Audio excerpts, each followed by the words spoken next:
What is up, party people? It is Big Rob Swanson back with another episode of Rob's Thoughts.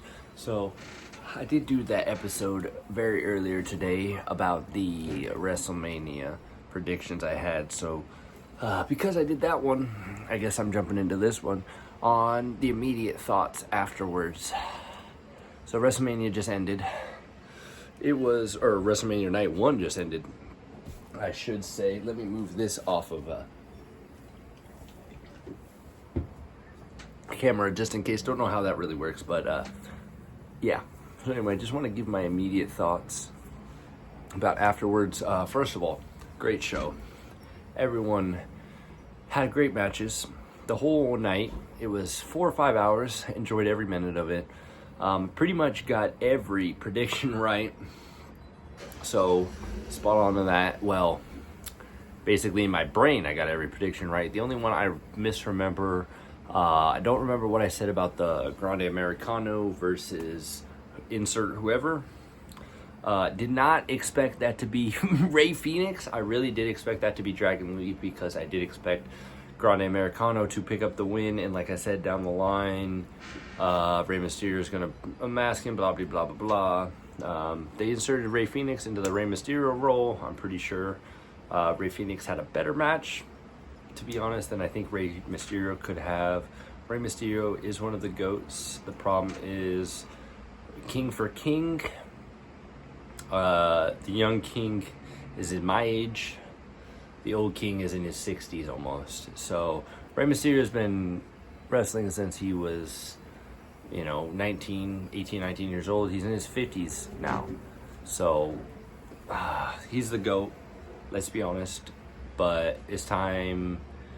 I still want to see Ida. See, that's the thing. I don't know much about that. We're gonna ignore that one because I love Rey Mysterio. So deciding what to do with that, but I do think that was the right outcome. I'm glad that Grande Americano won and didn't have to beat Rey Mysterio at WrestleMania.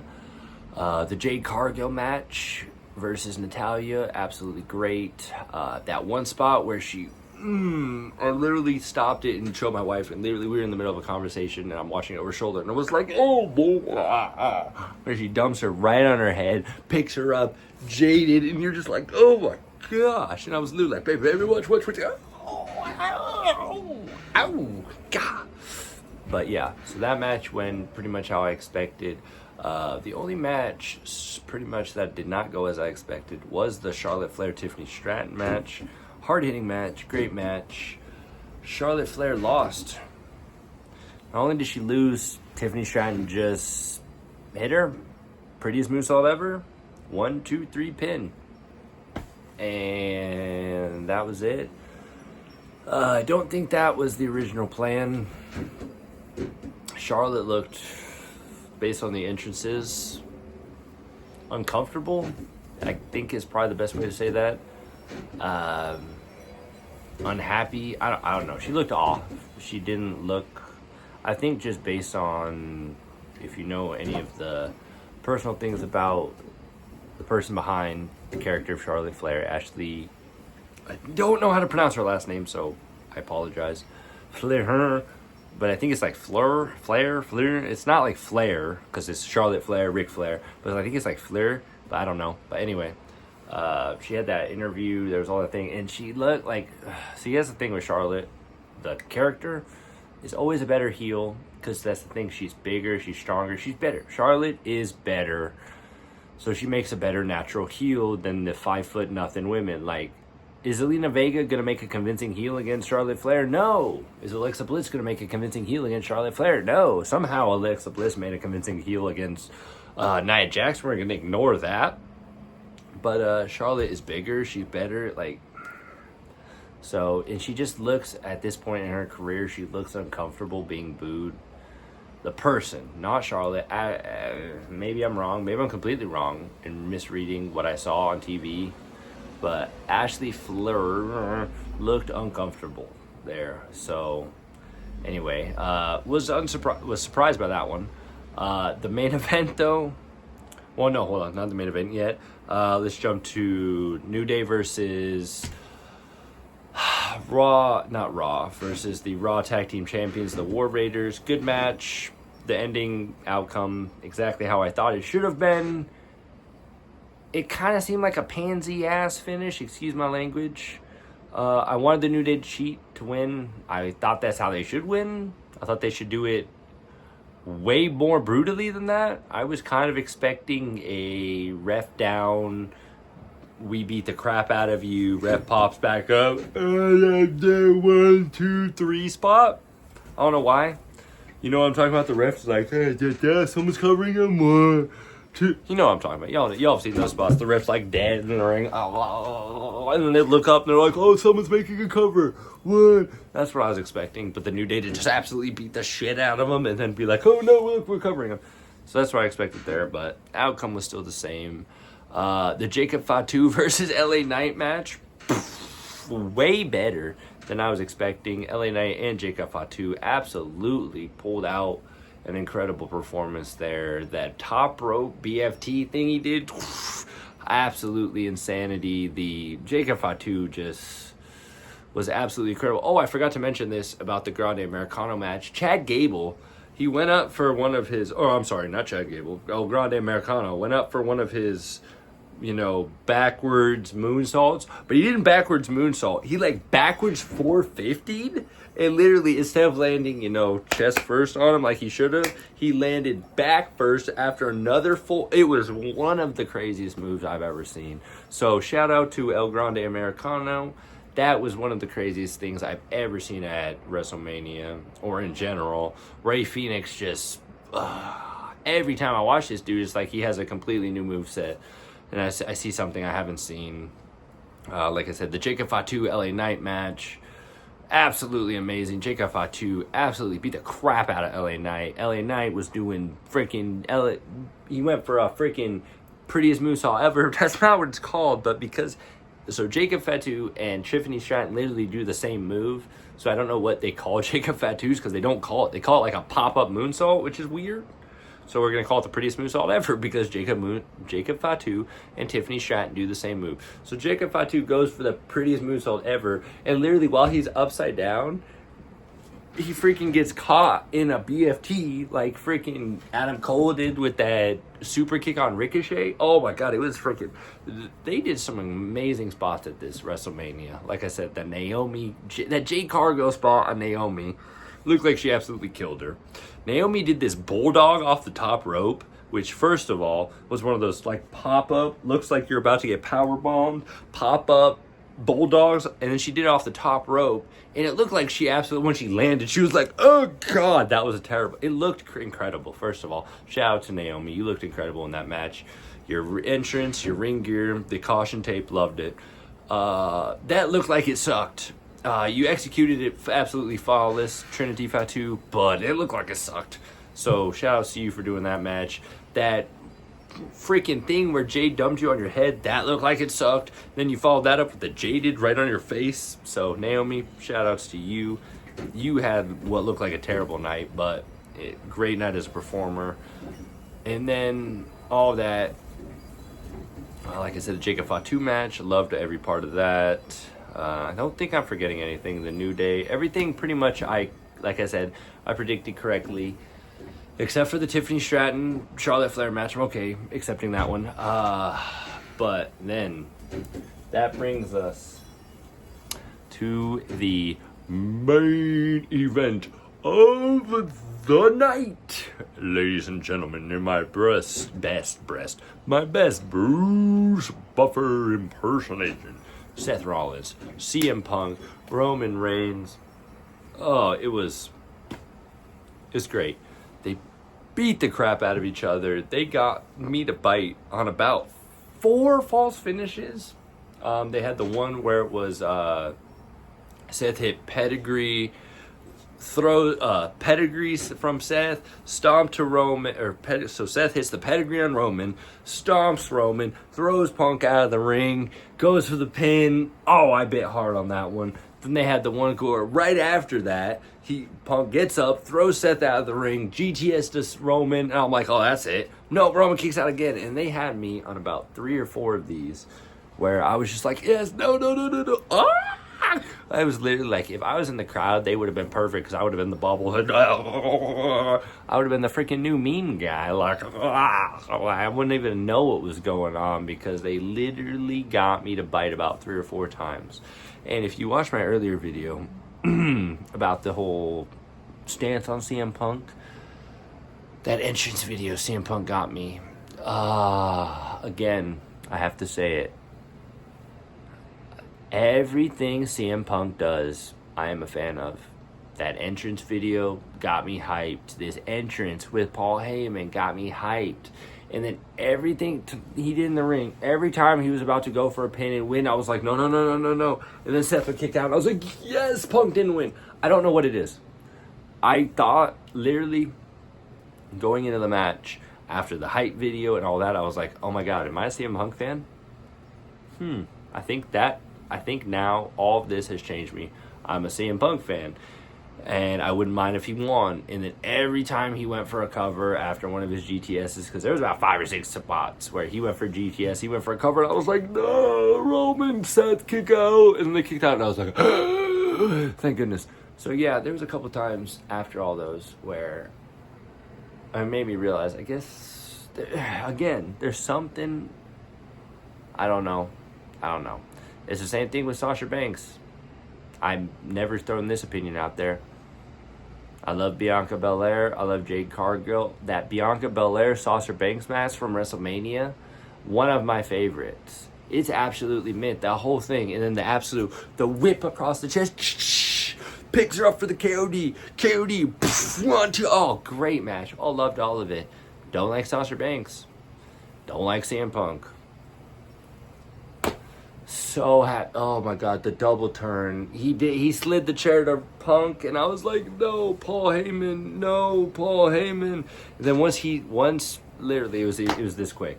He slid the chair to Punk. Seth's over there in the corner like, I'm dead. But then he slid to Roman. It says Punk. Roman's like, because he doesn't say anything, but he does the whole faces, And then Punk's like, then he gets behind him, and once Heyman got up on the ring apron and got in the ring, I was like, he's about to turn on Punk, and then boom, hit him with that nut shot, turns on Punk, and I was like, yes, freaking, I loved it. And then Roman beat him down, and then that's the thing, I was like, he's gonna do it. I had a feeling. I had a real strong feeling they were going to do it. I don't know if I mentioned it in the prediction videos. I hope to God I mentioned it in the predictions videos, because once he hit that nut shot on Punk and he literally starts calling out to him, you can have it like the Shield. You can have it like the Shield. I was like, no, Paul E. dangerously. No, he did not. It was not Paul Heyman in that ring. It was Paul E. dangerously. Was like, you can have it all, Roman. You can have it all. While he's over there looking at Seth. And that's when I was like, they're going to do it. They're going to do the double turn. And that's when you see Heyman. That's the thing, because I was no longer watching Seth Rollins. I was no longer watching Roman Reigns. I'm watching Paul Heyman in this moment. So, that's the thing. So you see Paul sizing up, waiting for when Roman's about to do the chair strike, and right when he's about to, you see Paul, now, boom, and that was like,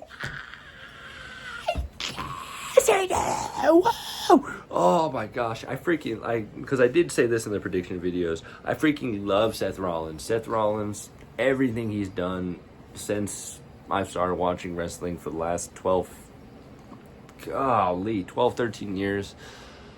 He's been around, and he's been amazing. The underappreciated GOAT. So the fact that he got this win over these two in this fashion with the help of Paul E. dangerously, because that was not Paul Heyman in Seth Rollins' corner. That was the OG, the man himself, Paul E. dangerously, getting the help of the original architect. He had it planned from the beginning. His freaking see, that's why the whole concept of Seth Rollins and Paul Heyman together is so scary because it's Paul Heyman always has his fingers over everything. But Seth Rollins, not only does he have his fingers over everything, he's 2 steps ahead of you.